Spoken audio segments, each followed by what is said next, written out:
Well, hello. I thought it was about time for a weekly reading. We haven't done one of those in a while, so December 10th through the 17th, 2018. Weekly reading. We start out with the sun.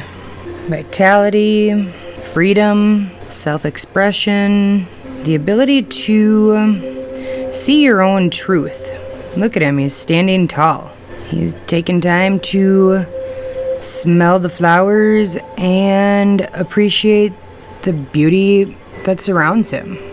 I don't know if this whole everybody is so busy, everybody is too busy, and they don't have time for a life or friends or whatever is going to continue or continue to get worse, but it's not my cup of tea. I feel like, yes, it's a great thing that we are all trying to manifest and have our dreams come into fruition, become that person that we were meant to be. Work. But how good is that? How much are we missing out on? Do we take time to smell the roses? Then we have the Queen of Swords. She is carrying verdalite or green tourmaline, and that helps to bring compassion to your words, your actions. Perhaps while finding and speaking your truth, you might need a little help to not let your words be too harsh or too cutting. That's an easy thing to do when you really find your truth and you stand in it, and you stand in that passion. Your fire burns deep. You have a purpose. Being passionate about something is a great thing. It's just being mindful of how we deliver our message. I am certainly not a master at minimizing those cutting words. Next up we have the Four of Wands. So once you've established your truth, you've got this Four of Wands card, which is like your green light for you to move forward as you've now found your direction, your purpose. Just don't get too caught up though in like the planning and the details. I am notorious for this. I have the best of intentions of getting so much done. As I'm doing the first thing, a half hour, 45 minutes later, I'm still working on the details. And then the whole night goes by, I'm still working on the details. In the end, sure, it's great to be mindful of the details or be detail-oriented, just as long as it doesn't hinder our accomplishments, how much we get done. You see how that Four of Wands, it's not Four of Wands or four wands sitting there, like standing there or whatever. It's actually four branches that have leaves. They are fruitful branches, and they're all in the flames. So having a lot of different irons in the fire. Your passion burning so deep, so strong, with all of these ideas and these dreams and these desires that are fruitful, coming from that passion. It's an excellent card. And then we have Temperance. So as we mosey through the week, as we wander along the river, we have the sun behind us. It's there. It's still shining its light, just like it was in the beginning of the week. But as we move throughout the week, we need to allow ourselves to understand our emotions, because that lets us approach life in a more balanced and less fearful manner. If your words have been harsh in the past. This is a perfect time to do that whole apologizing thing and mending those relationships in our life. But listen closely, but only those relationships that are for our highest good. We cut out relationships or people in our life for a reason, so you don't go back and fix or mend or repair those shitty relationships that we've cut out. Otherwise, that defeats the whole purpose. I mean, really, if we're gonna go that route, we kind of end up being the person who is on the strict diet and spent all day eating leaves and other non-delicious things, only to come home and polish off an entire king-size candy bar and a cheesecake and a bucket of fried chicken. So when you mend those relationships, be sure that they are meant to be mended. We finish out the week with the Queen of Wands. She's passionate. She's intuitive. She symbolizes great fortune, great luck. But as she does that by trusting her gut. See how she kind of has her hand sitting on her stomach like that? It's like right there in the base of your gut. When you feel that gut feeling, trust it. Run towards your pursuit of passion and optimism, abundance. The crystal that's on that card is the pearl. While many may think that the pearl is an outdated accessory, or who wears a pearl necklace anyhow, and don't get all freaking weird about that. Who wears pearl earrings?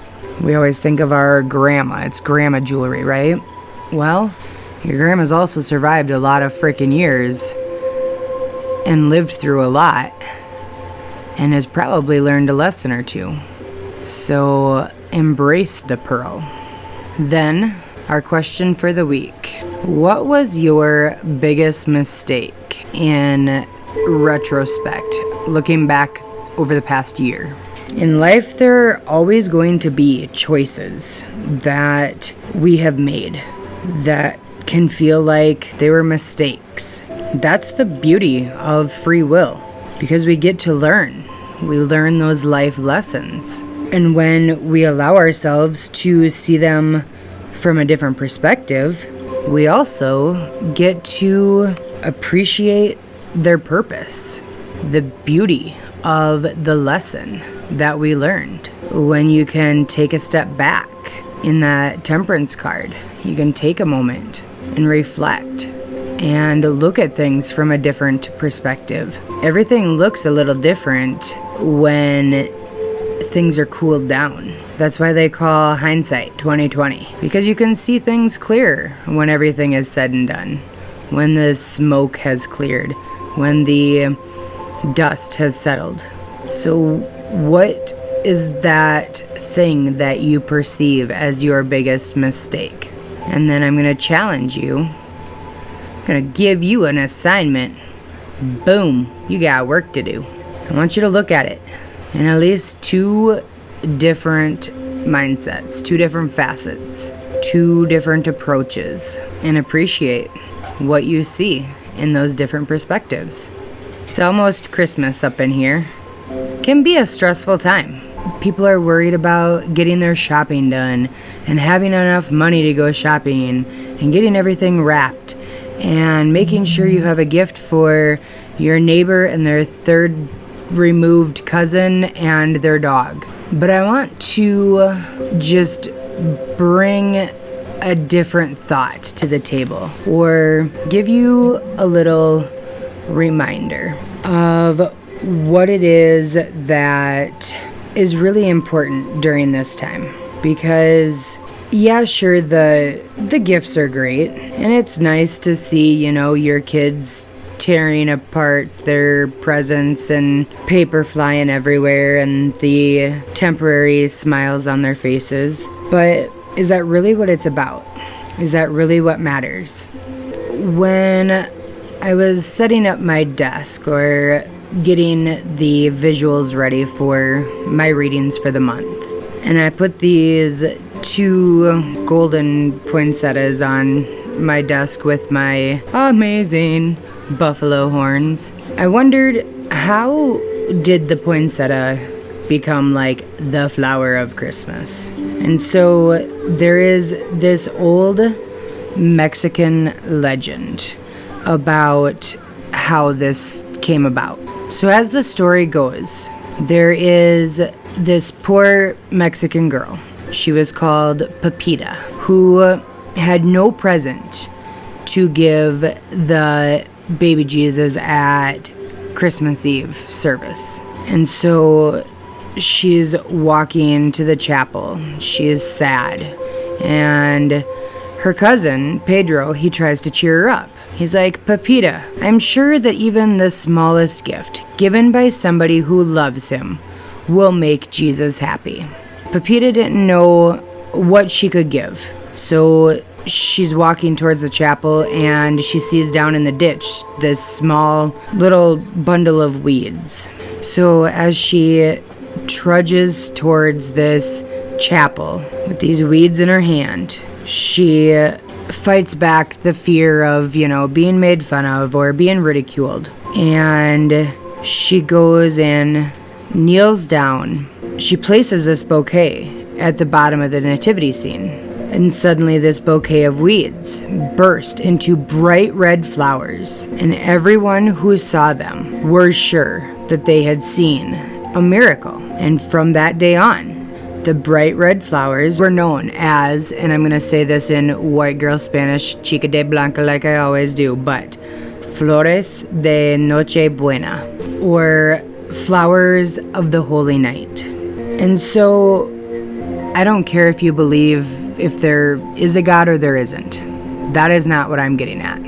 What I am getting at is, no matter what gift you bring, if it is given in love, that's all that truly matters. There's no sense in going thousands of dollars in debt to buy all of this shit for people who most likely could either get it themselves if they worked hard enough, or if it's for kids, they're going to forget about it or throw it aside in a couple of months anyhow.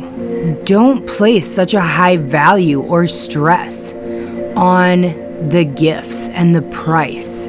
Give from your heart. Write a letter. Tell somebody that you love how much you love them and why. That might be the greatest gift they've ever received in all the years they've lived. Give a gift from your heart. For myself, I have 2 kids. I do 3 presents. Those 3 presents, they get to choose, they write them down on a list, whatever. They give me some options. But when it comes down to it, it's something that they want, something that they need, and something that they can read. Why? Because for too many blanking years, I worked my ass off and spent all this money only to have barely used toys, barely worn clothes being boxed up a year later. Now, don't get me wrong. The bags that I make for kids who have parents that choose to buy meth rather than Monopoly for their kids, those kids totally loved it. They had more pretty much brand new toys than you could imagine. And it made my heart happy to be able to re-gift so many great things. The same for the adults. All of the stuff that you look around and you're like, this has been used once. It's great to be able to re-gift that, but there's no sense in going stressed out, ready to pull your hair out, crazy, come Christmas Eve, and it's, 4 in the morning and you're still being ho ho ho Santa, wrapping your 432nd present. Give gifts from your heart. They are going to mean more than any high dollar, gotta have gadget that all of the ads are displaying. I guarantee it. I hope you guys have an amazing week. Much love.